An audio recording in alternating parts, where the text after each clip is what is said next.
Hello बच्चों, क्या हाल चाल, कैसी चल रही है पढ़ाई। तो इसमें हम लोग शुरू करते हैं lecture number 7 exponents and logarithm chapter का। इसमें जो हमारा सबसे पहला टॉपिक है वो है साइन ऑफ लॉगरिदम। देखना, मैंने शुरुआत में एक चीज़ बताया था कि लॉग ए बेस बी, कहीं भी लॉग ए बेस बी लिखा हो, ये क्या रिप्रेजेंट करता है basically. This is a number, है ना। अगर सिर्फ लॉग लिख दे कोई फ़र्क नहीं पड़ेगा, सिर्फ ए लिख दे a is another number, b लिख दे बी इज़ अनदर नंबर। लेकिन लॉग ए बेस बी अगर ये साथ में लिखा हुआ है, इसका मतलब ये एक नंबर को रिप्रेजेंट करता है। चलो, अच्छी बात है। तो अब अगर नंबर को रिप्रेजेंट करता है तो वो नंबर नेगेटिव भी हो सकता है, पॉजिटिव भी हो सकता है, कुछ भी हो सकता है ना। ठीक है, ध्यान से देखना, मैंने इसे लिखा लॉग 100 बेस 10 की वैल्यू बताओ। तो तुम बता सकते हो क्या? तुम बोलोगे हाँ सर। कैसे? तुम बोलोगे sir this can be written as 10 का स्क्वायर, और सर बेस भी 10 है। अच्छा, उसके बाद तुम बोलोगे सर ये जो पावर है ये तो बाहर चला जाता है। मैंने बोला ठीक है। तो तुमने बोला sir this is 2 into log 10 base 10। Okay, अब तुमने बोला सर लॉग 10 बेस 10, आपने बताया था कि लॉग ए बेस से होगा तो 1 होगा, so this is 1, so this is 2 into 1 sir, which is equal to 2। अच्छा, मतलब लॉग 100 बेस 10 एक नंबर था, वो नंबर किसके बराबर था? तुमने बोला सर 2 के बराबर था। ओके, अब दूसरा बताना। मैंने पूछा suppose what is the value of log of 10 है इधर, और इधर है बेस 0.01, इसकी वैल्यू बताओ। तुमने बोला सर थोड़ा सा डिफिकल्ट है लेकिन बता सकता हूँ कैसे। तूने बोला सर 0.01 आपने लिखा है, दिस मीन्स आपने लिखा है 1/100। हाँ, बेस 10, ठीक है यही लिखा हुआ था। ओके सर, अब बताओ ये 1/100 को क्या ऐसा लिख सकते हैं सर? क्या? मैंने बोला 100 या 10⁻²। कैसे कैसे लिखा? हाँ sir, 10⁻², is basically 1/10⁻², which is equal to 1/100। Wow, अब क्या होगा? तुमने बोला सर अब तो इजी हो गया मेरे लिए। कैसे? अब तुम बोलोगे सर ये वाला जो पावर है ये पूरा का पूरा बाहर जाएगा, so this is -2 multiplied by log 10 base 10 which is equal to -2। अच्छा, अब फर्क क्या हुआ देखना। तुमने देखा 100 बेस 10 लिया तो वैल्यू जो आया एक 2 आया, which is a positive number. अच्छा, प्लस वी का मतलब पॉजिटिव। अच्छा, तुमने अगर यहाँ बेस को 10 ही रहने दिया लेकिन यहाँ 0.01 ले लिया तो एक नेगेटिव नंबर आ गया। तो कब पॉजिटिव नंबर आएगा, कब नेगेटिव नंबर आएगा? बहुत लोगों को हो सकता है क्लिक कर गया होगा, लेकिन जिन्हें नहीं किया है वो ऐसे सोचो। तुमने बोला सर आपने लॉग का जो डेफिनेशन बताया था उसमें बेसिकली आपने क्या बताया था? मैं दो चार एग्जाम्पल ले रहा हूँ, तुम्हें सोचना है पॉजिटिव या नेगेटिव। तुमने बोला sir this is 1/2 and this is suppose 2, इसकी वैल्यू कितनी? तुम बोलोगे सर मुझे नहीं पता पॉजिटिव है कि नेगेटिव। जो नहीं पता होता है उसको क्या बोलते हैं? तुमने बोला सर एक्स बोल दो। Okay, this means you will से कि सर 2⁻x किसके बराबर होगा? 1/2 के बराबर। अच्छा, 2⁻x किसके बराबर हुआ? 1/2 के बराबर। इसका मतलब ये हुआ कि x अगर पॉजिटिव हुआ, पॉजिटिव का मतलब क्या? अगर जीरो से बड़ा हुआ। अच्छा, जीरो से बड़ा हुआ तो कभी ऐसा पॉसिबल है क्या?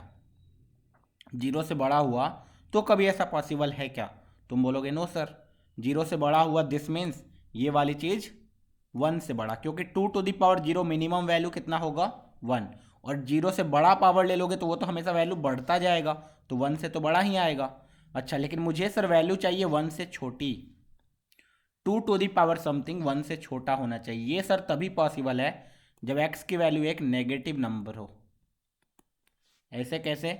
Sir when x is equal to -1 होगा, देख लो सर 2⁻−1 1/2 के बराबर हो गया। ओके, चलो एक और एग्जाम्पल लेना, दो चार एग्जाम्पल लिखूंगा तुम्हें खुद क्लियर हो जाएगा। इसी जगह मैंने 2 को 2 ही रहने दिया, यहाँ 3 कर दिया। अब तुमसे पूछा गया भाई बता log 3 बेस 2 की वैल्यू कितनी? पूछा गया log 3 बेस 2 की वैल्यू कितनी? तो तुमने बोला सर मुझे नहीं पता। नहीं पता है तो क्या, x मानते हैं। तुमने x मान लिया तो तुम बोलोगे कि सर 2⁻x तो 3 होना चाहिए मेरा। मैंने बोला हाँ। अब तुम्हें दिख रहा होगा कि x अगर मैं नेगेटिव ले लूँ तो वो हमेशा 1 से छोटा ही होगा क्या? 2 एक नेगेटिव नंबर जो होगा वो हमेशा लेस देन 1 होने वाला है क्या, या फिर लेस देन 0 बोल सकते, लेस देन 0 ने नेगेटिव नहीं होगा, 2 to the power something is always positive, less than 1 होने वाला है क्या। तुम बोलोगे हाँ कैसे, 2 टू द पावर -10 ले लो, this is 1/2 to the power 10, बहुत छोटा हो गया। 2 टू द पावर -1 ले लो, 1/2, 2 टू द पावर -0.5 ले लो, 1/2 टू द पावर 0.5। तो बेसिकली वो हमेशा 1 से छोटा हो रहा है। अब मुझे सर पता है कि 2 की पावर 0 1 होता है, 2 की पावर 2 4 होता है, मतलब ये जो x की वैल्यू हो जरूर 0 से 2 की पावर 1 से लेकर के 2 तक है। अच्छा, दिस मीन्स अगर ये पॉजिटिव रहा तभी ये पॉसिबल है सर। ओके, एक और एग्जांपल लेके देखो। एक और एग्जांपल लिया तुमने बोला सर बेस को इस बार 1/2 करो और इसको 4 करो, देखते हैं अब करके दिखाओ सर। तो मैंने बोला मान लेते हैं, x मान ले यार तू, चल ठीक है x मान लिया। उसके बाद क्या करोगे, you will say 1/2 to the power x is equal to 4 होना चाहिए। अब तुम्हें दिख रहा होगा 1 से एक छोटा नंबर है, उस पर पावर कुछ x है। अब सोचो अगर x को 0 से बढ़ा लोगे, मतलब पावर बढ़ाना स्टार्ट करोगे, तो मैंने ये चीज़ बताया था कि अगर 1 से छोटा नंबर हो और 0 से बड़ा नंबर हो, जो कि बेस इज ग्रेटर देन 0 ही होगा, तो 1 से छोटा नंबर 0 से बड़ा नंबर हो, उस पर कुछ भी पावर बढ़ाते हो, उसकी वैल्यू क्या होती है, कम होनी स्टार्ट हो जाती है। तो इसका मतलब ये तो और कम हो जाएगा, 1/2 से भी छोटा हो जाएगा। हाँ सर, दिस मीन्स x ऐसा क्या लूँ जो 4 के बराबर हो जाए। तो यू विल से सर x की वैल्यू एक नेगेटिव नंबर लेनी पड़ेगी। अगर नेगेटिव ले लोगे तो अपने आप ये 2 ऊपर आएगा, ऊपर आएगा कैसे, सपोज 1/2 टू द पावर -2 ले लिया, तो you will say this is sir 1/2 to the power -2 which is equal 2 to the power 2 which is equal to 4। अच्छा, एक और करते हैं फिर। तो फिर तुमने बोला सर बेस अभी 1/2 ही रहने दो सर, इस बार इसको 1/3 कर दो, इसकी वैल्यू बताओ नेगेटिव होगी या पॉजिटिव। मैं एग्जैक्टली वैल्यू नहीं पूछ रहा हूँ, मैं बस पूछ रहा हूँ कि नेगेटिव होगा वैल्यू या पॉजिटिव होगा, साइन बस डिटरमाइन कर रही है, जो नंबर होगा वो नेगेटिव या पॉजिटिव। तुमने बोला नहीं पता, मान लेते हैं x, ठीक है। तो तुमने बोला sir this will be equal to 1/2 to the power x which is equal to 1/3।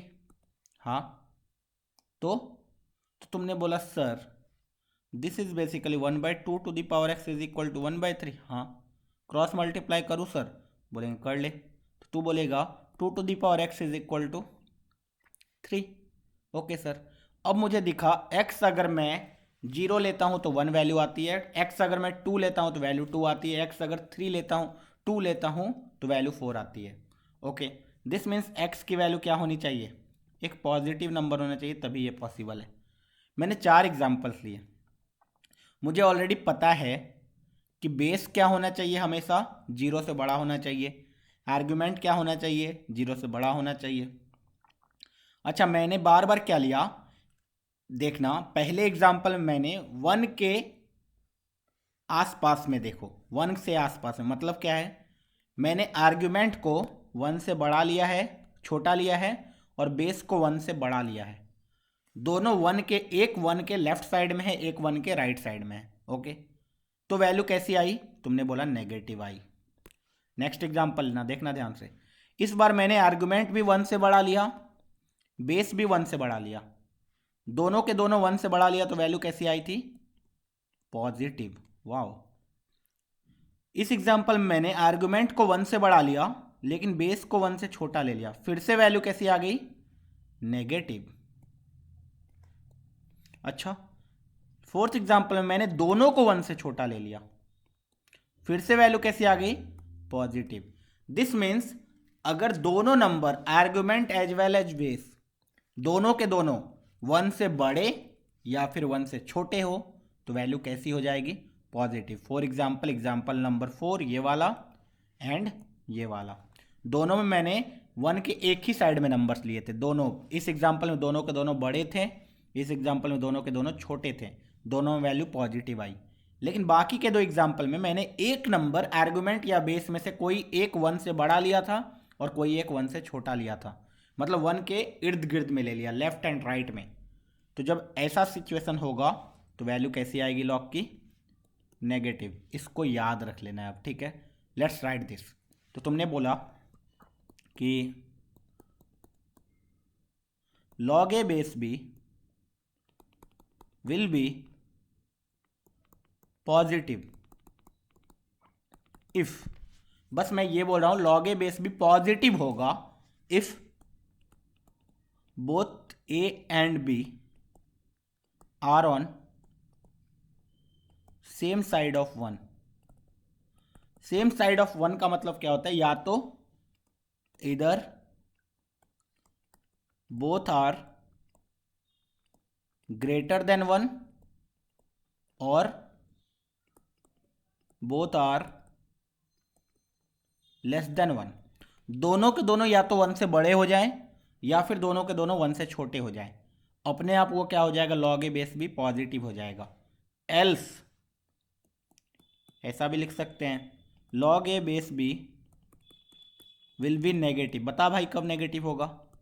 तो तुमने बोला सर ये तो इजी है, log a base B will be negative if a and b lie on opposite side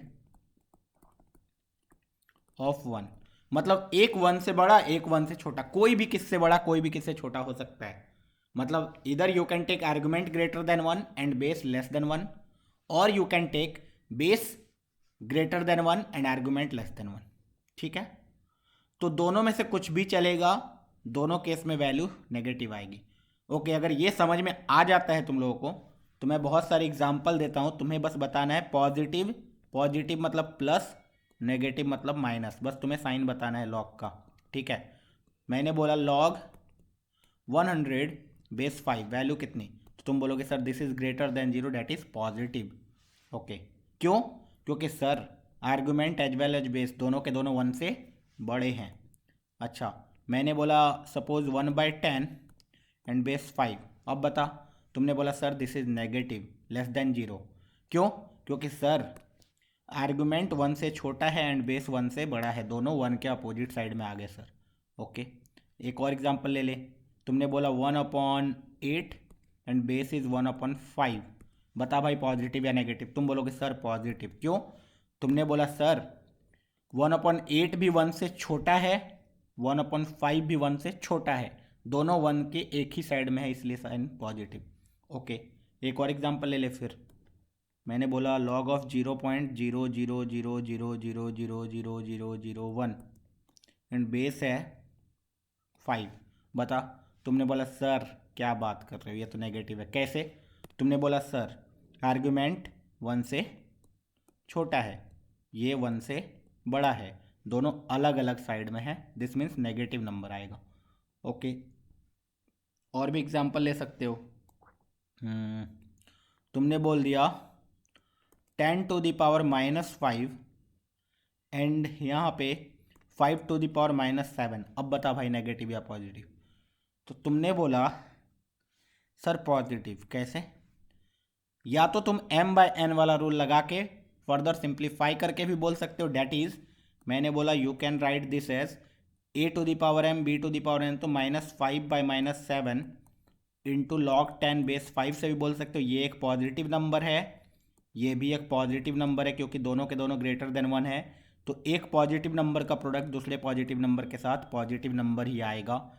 या फिर तुम ऐसे बोल सकते हो sir 10⁻⁻5 is less than 1, 5⁻⁻5 is also less than 1, दोनों के दोनों एक ही साइड में है, 1 से दोनों छोटे हैं, दिस मीन्स वैल्यू कैसी आएगी? पॉजिटिव। बहुत ही ईजी है देखना, मतलब कोई भी लॉग दे दे, log a base B, now you can tell the sign, positive होगा या नेगेटिव होगा। चलो ठीक है, बताओ तो। किसी ने log 2 बोला, log 2 का साइन पॉजिटिव या नेगेटिव? log 2 बोला है मतलब सर बेस तो दिया ही नहीं। नहीं दिया हुआ है, ध्यान से सोचो, मैंने लास्ट 2 लेक्चर्स में बताए हैं इसी पे। क्या सर? अगर बेस ना दिया हो तो बेस कितना मानना होता है? 10। ओके, दिस मीन्स ये क्वेश्चन ऐसा था क्या? बोलेंगे हाँ, log 2 बेस 10। बताओ भाई वैल्यू पॉजिटिव या नेगेटिव? तो यू विल से सर ये भी 1 से बड़ा, ये भी 1 से बड़ा, दिस मीन्स पॉजिटिव। अच्छा बता log 5 की वैल्यू कितनी होगी फिर? तुमने बोला अच्छा सर फिर से फंसा रहे हो, ये तो बेस 10 दिया हुआ है। अच्छा, तो log 5 बेस 10 क्या होगा? तो तुम बोलोगे सर दोनों के दोनों तो 1 से बड़े हैं, एक ही साइड में ले लो ना पॉजिटिव। ओके, नेक्स्ट तुमने बोला सपोज log 0.5 की वैल्यू बताओ। तुमने बोला सर क्यों फंसाना चाह रहे हो? सर बेस 10 दे दो ना। ठीक है, दे दिया। तो सर ये तो 1 से छोटा हो गया और ये 1 से बड़ा हो गया, तो दोनों सर 1 के अपोजिट साइड में आ गए, तो वैल्यू नेगेटिव हो गई सर। ओह, इतना सिंपल होता है? बोलेंगे हाँ सिंपल ही है, एज सिंपल एज डैट। हमें साइन पता होना चाहिए लॉगरिदम का कि अगर argument as well as base दोनों एक ही साइड में हो 1 के, वैल्यू क्या होगी? पॉजिटिव। और दोनों अपोजिट साइड में हो तो वैल्यू क्या होगी? नेगेटिव। सर ये याद रख लिया सर, अब कभी नहीं भूलने वाला हूँ। चलो सर नेक्स्ट टॉपिक पे आ जाओ। So our next topic is characteristic and mantissa. ये क्या होता है? अलग अलग टाइप के टर्म्स हैं। मतलब क्या है? इस दोनों टर्म्स को जानने के पहले दो बातें हम लोग जानेंगे। वो है फंक्शन चैप्टर से रिलेटेड। फंक्शन चैप्टर में बहुत ही डिटेल में पढ़ने वाले हैं उसके बारे में, लेकिन बस यहाँ पे इंट्रोडक्शन जान लेंगे कि होता क्या है। बस हमें आइडिया होना चाहिए कि अगर मुझे ऐसा लिखा हुआ दिख जाए तो मुझे पता होना चाहिए क्या लिखा हुआ है। अच्छा, सबसे पहला is greatest integer x. Greatest integer of x मतलब क्या है? अभी तक तो हम लोग ये पढ़ते आए थे कि इस टाइप का कुछ होगा तो ये तो ब्रैकेट है। कौन सा ब्रैकेट? स्क्वायर वाला ब्रैकेट। लेकिन अब इस स्क्वायर ब्रैकेट के अंदर एक नंबर डाल दिया, ये कहलाएगा ग्रेटेस्ट इंटीजर ऑफ एक्स। ठीक है, और इंटीजर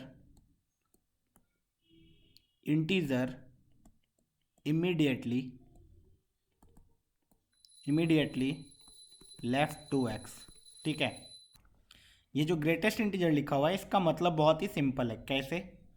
तो हमें वो वाले इंटीजर्स देखने हैं which is immediately left to x. Left to x का मतलब क्या होता है? एक सेकंड में पता चल जाएगा, दो तीन तरीके से मैं बताऊंगा। सपोज किसी ने बोला 2.5 मेरे पास एक नंबर है, इसका ग्रेटेस्ट इंटीजर बताओ। तो बेसिकली तुम ऐसे भी समझ सकते हो कि कोई भी नंबर जो लिखा होता है उसमें दो पार्ट होता है। एक होता है इंटीग्रल पार्ट, एक होता है फ्रैक्शनल पार्ट। मतलब 2.5 जो नंबर है उसमें इंटीग्रल पार्ट कितना है? 2, एंड फ्रैक्शनल पार्ट कितना है? 0.5। तो बेसिकली ये उसी को रिप्रेजेंट करता है। Greatest integer x is the integral part. तो तुम बोल सकते हो कि greatest integer of 2.5 will be 2। इस तरीके से सोचो फिर भी आंसर आ जाता है। लेकिन इस तरीके से सोचने में क्या होता है? नेगेटिव नंबर में प्रॉब्लम हो जाता है। तो तुमने इस तरीके से सोचा कि integers immediately left to x. सोचो ऐसे होगा नंबर लाइन 0 1 2 3, इस टाइप से नंबर लाइन चलता जाएगा। अच्छा, 2.5 कहाँ आएगा बताना? तुम बोलोगे सर 2 और 3 के बीच में कहीं आएगा 2.5। इसका मुझे ग्रेटेस्ट इंटीजर निकालना है। तो मैंने क्या बोला? Integer immediately left to x. इसके राइट में एक इंटीजर है जो कि 3 है, लेफ्ट में एक इंटीजर है जो कि 2 है, उसके आसपास और कोई इंटीजर नहीं है। तो इमीडिएट लेफ्ट में कौन सा इंटीजर है? तुमने बोला 2, सो द वैल्यू इज 2। नहीं समझ में आया? फिर से समझने की कोशिश करते हैं। सपोज मेरे पास एक नंबर है 3.72, इसका ग्रेटेस्ट इंटीजर निकालना है। बहुत बच्चों को तो आगे आ गया होगा आंसर। तुमने बोला सर आपने तुरंत बताया कि एक नंबर जो होता है उसमें दो पार्ट्स होते हैं, integral part as well as fractional part. 3.72 का जो इंटीग्रल पार्ट है सर वो है 3, एंड फ्रैक्शनल पार्ट जो है वो है 0.72। तो बस इसका वैल्यू कितना होना चाहिए? 3।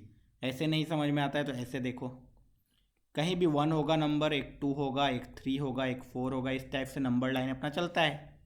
अच्छा, 3.72 कहाँ होगा? 3 और 4 के बीच में कहीं होगा सर 3.72। अच्छा, इमीडिएट लेफ्ट में कौन सा इंटीजर दिखा? 3, तो आंसर इज 3। तो सर आप जब डायरेक्टली लिख पा रहे हैं तो ऐसे क्यों बता रहे हो? 1 मिनट रुको, पता चल जाएगा। चलो किसी ने बोला 9.1 ले लो, इसका ग्रेटेस्ट इंटीजर बताओ। तुमने बोला 9 इजी है, सर 9 इंटीग्रल पार्ट है, 0.1 उसका फ्रैक्शनल पार्ट है, 9 is the greatest integer value.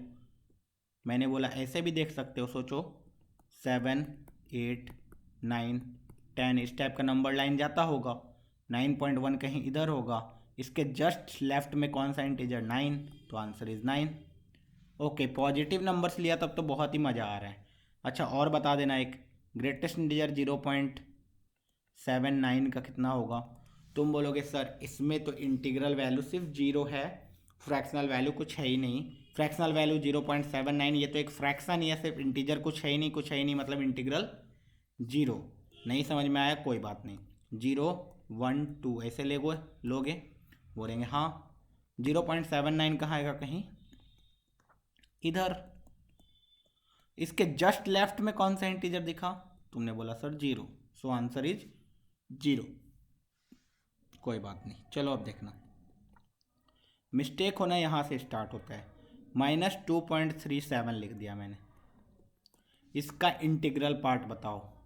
तो बहुत बच्चे यहाँ पे -2 आंसर देते हैं, जो कि आंसर रॉन्ग हो जाता है।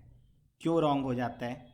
क्या बोला गया? ग्रेटेस्ट इंटीजर या फिर integer immediately left to this number.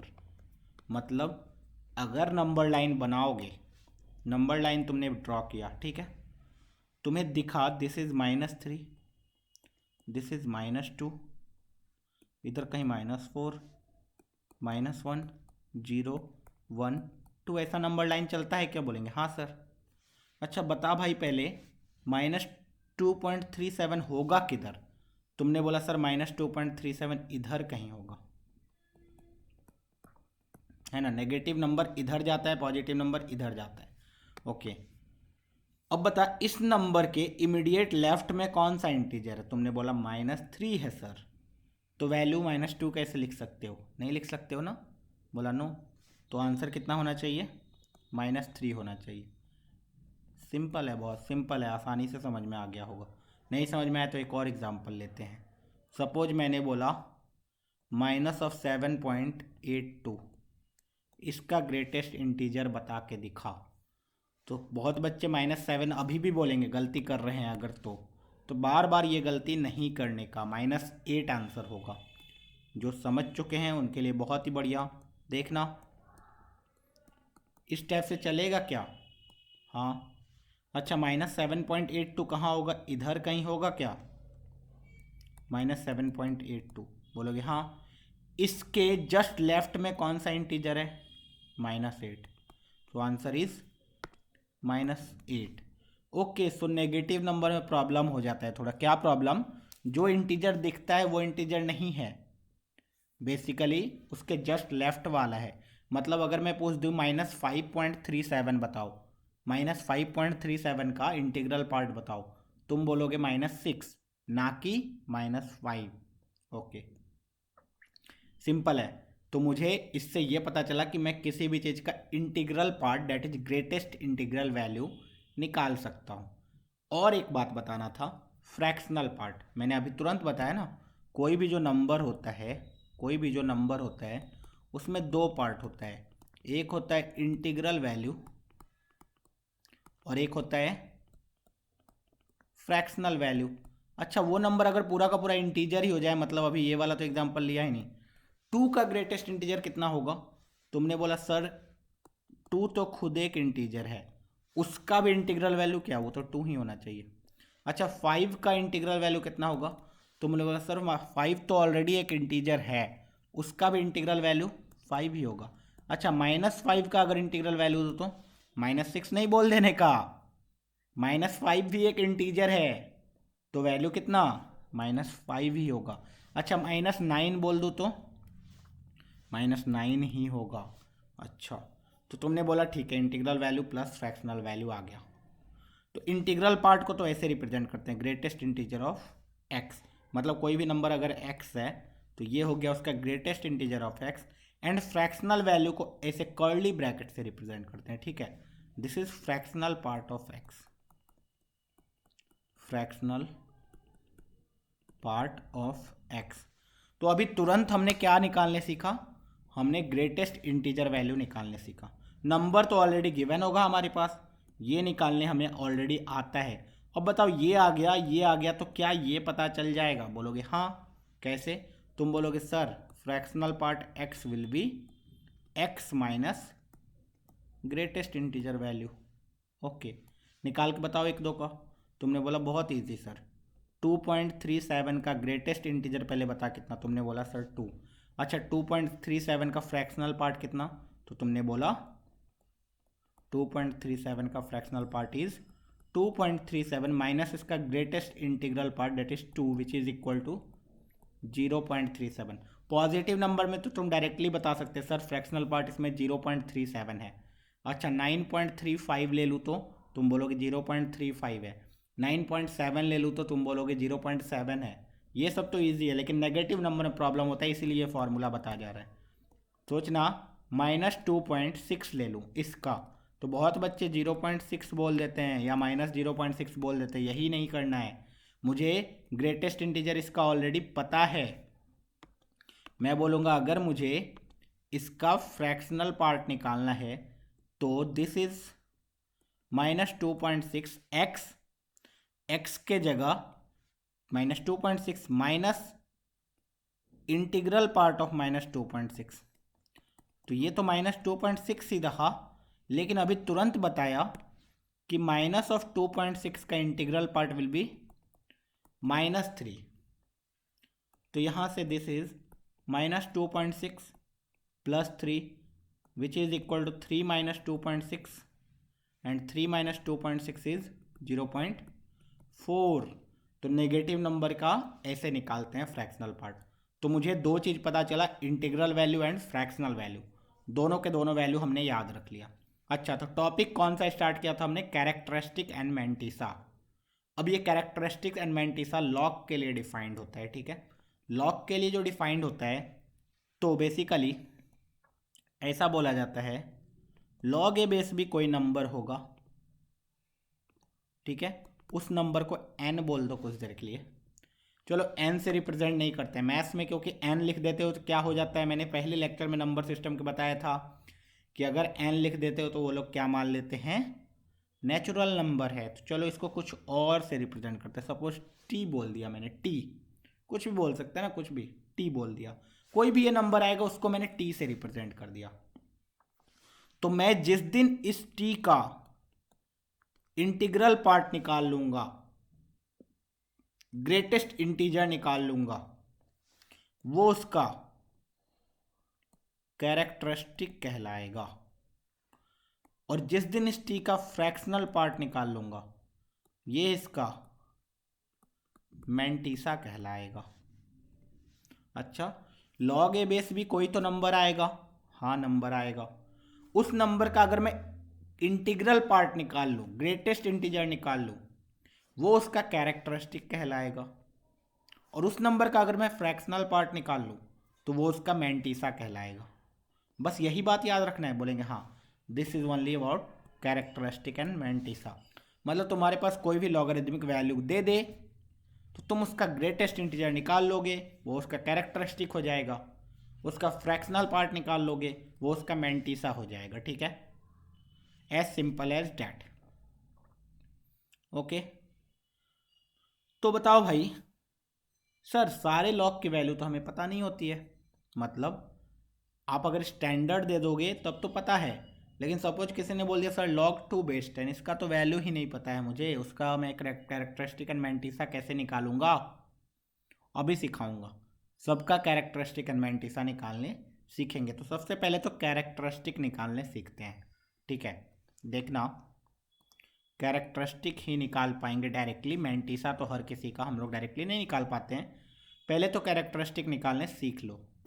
मैंने बोला लॉग सबका बेस 10 ले रहा हूँ अभी, ठीक है।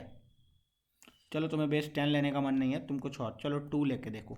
तुमने बोला लॉग 1 बेस 2 का वैल्यू कितना? 0। अब मेरे से कोई पूछता लॉग 1 बेस 2 एक नंबर है, उसका कैरेक्टरिस्टिक कितना होगा, तुम आंसर कितना देते? बोल देते आंसर विल बी 0, क्योंकि 0 का ग्रेटेस्ट इंटीजर इज 0। अच्छा इसका मैंटिसा कितना? तुम बोलोगे 0, क्योंकि फ्रैक्शनल पार्ट तो है ही नहीं। नहीं समझ में आया, कोई बात नहीं। देखना लॉग 2/2, बताओ भाई लॉग 2/2 कितना, तुम बोलोगे सर 1।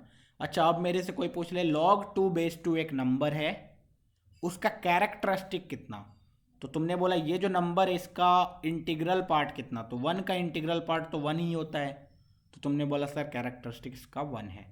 ओके बताना लॉग 2 स्क्वायर, लॉग 2 स्क्वायर का मतलब लॉग 4/2, इसकी वैल्यू कितनी होती है, तो तुम बोलोगे सर दिस इज लॉग 2 स्क्वायर/2 विच इज इक्वल टू, बाहर जाएगा 2। अच्छा log 4/2 का कोई मेरे से पूछ दे what is the characteristic of log 4/2, तुम क्या बोलोगे, तुम बोलोगे 2, क्योंकि log 4/2 का इंटीग्रल पार्ट इज 2। अच्छा तो सर आप तो फिर से स्टैंडर्ड ले रहे हो, हमेशा 2 की पावर में ले रहे हो, एक और 2 की पावर में ले लेते हैं, ठीक है। log 2 की पावर 3 डेट इज 8/2, तो तुमने बोला this is sir log 2/2 which is equal to 3। So इसका भी कैरेक्टरिस्टिक कितना 3। अब यहाँ से आप क्या बताना चाह रहे हो, बताना क्या चाह रहा हूँ सुनना।